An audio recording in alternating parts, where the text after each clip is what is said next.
Hey, good afternoon, CRST drivers and independent contractors. Perry Moser here. It is Monday, December 7th, just bringing you your update. So let's start off talking about safety like we always do. We have 5 days without a fatigue-related accident or injury. Keep it up. I know we can get through the holidays without one, but it's going to take all of our efforts to make sure we stay on our sleep schedule and get rested as well, too. A lot of things going on in our mind, right? Christmas is a big time for distractions. The holidays in general are. So please make sure you're staying focused while you're driving, folks. Second thing, what I saw a lot of this weekend, I saw a lot of cars running into our trucks. Thank goodness nobody was seriously injured.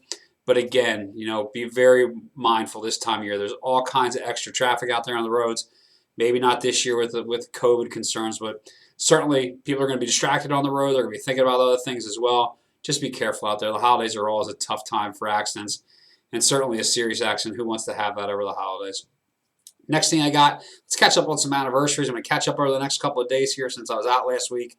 I have a handful here to go over today. I got Brian from Conway, Arkansas with 1 year. I have Isaac from Brawley, California with 6 years.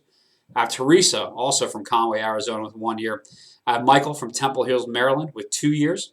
I have Carlos from Huntington Park, California with 3. And I have Miguel and Mayra from Buckeye, Arizona with 4 years.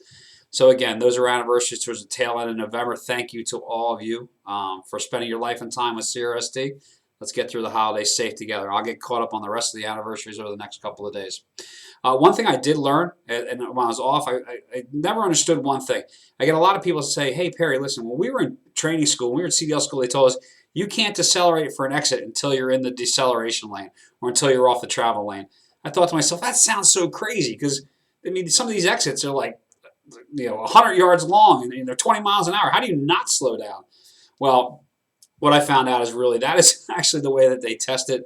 That's the way they train it. That's the way that they test it for your licenses. But I think as reality knows, we need to sometimes slow down in the travel lane. Flip on that blinker, start slowing down, get down to that, 50% of whatever the speed limit on the ramp says is what we try to guide you to.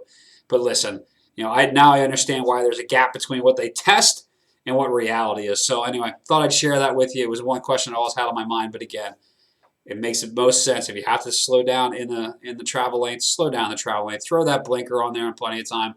Let the people behind you know you're slowing down, and make sure we take those ramps at slower speeds. Have a lot of rollovers on ramps, and they're never good, right? They can lead to serious injuries for sure. Last thing I got is around home time. Remember, this is my third Christmas with CRST, and I can tell you, for 2 Christmases in the past, we have not let anybody not get home for Christmas that want to be home for Christmas. Planes, trains, automobiles, whatever it takes, we're going to get you home for Christmas. We commit to that as a company.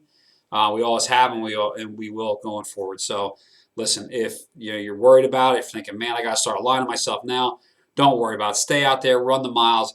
If we commit to get you home for Christmas, we're going to get you home for Christmas. You have my word on that. You have CRST's word on that as well.